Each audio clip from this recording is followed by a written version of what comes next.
Mr. District Attorney. Just the man I wanted to see. I'm wondering how your hospital murder investigation is going. I know it's become quite a high-profile case. If only I had some pertinent information that could bring the guilty party to justice. Is this how it's going to be? Whatever do you mean?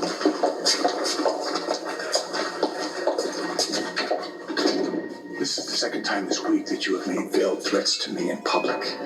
I told you I'd be keeping an eye on how you handle my brother's trial. And so far, I'm not liking what I'm seeing, so what am I going to do about you?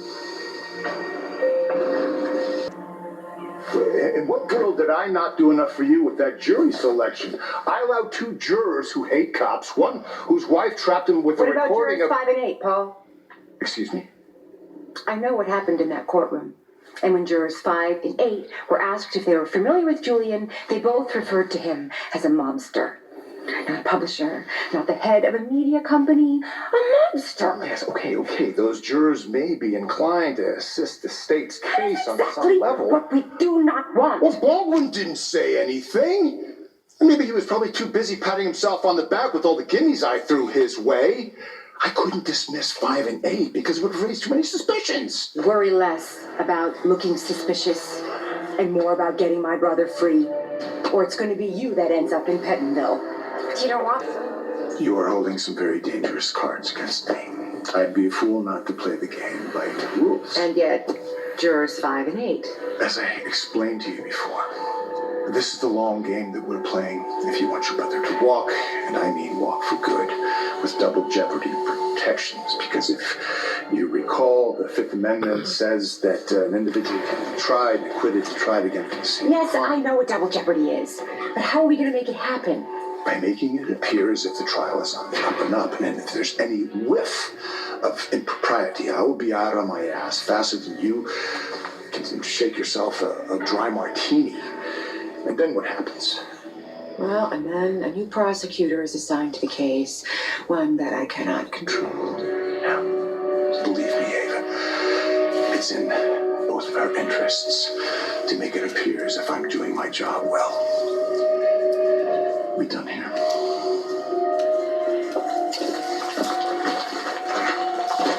For now.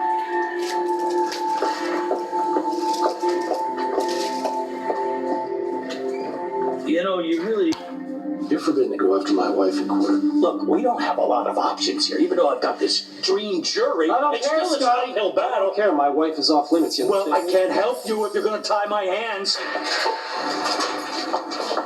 Hello, boys. Hope I'm not interrupting. Well. Your brother? He's his own worst enemy. What do you do now? Well, he's refusing to let me attack Alexis's character. Wouldn't that imply that she had any? Here's Julian's suit for court tomorrow. Well, we're going to need more than a slim-fit suit.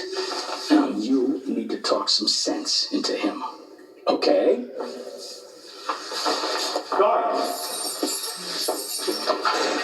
Don't even bother trying to talk me out of this. What would be the point? You were so doom and gloom the last time I saw you.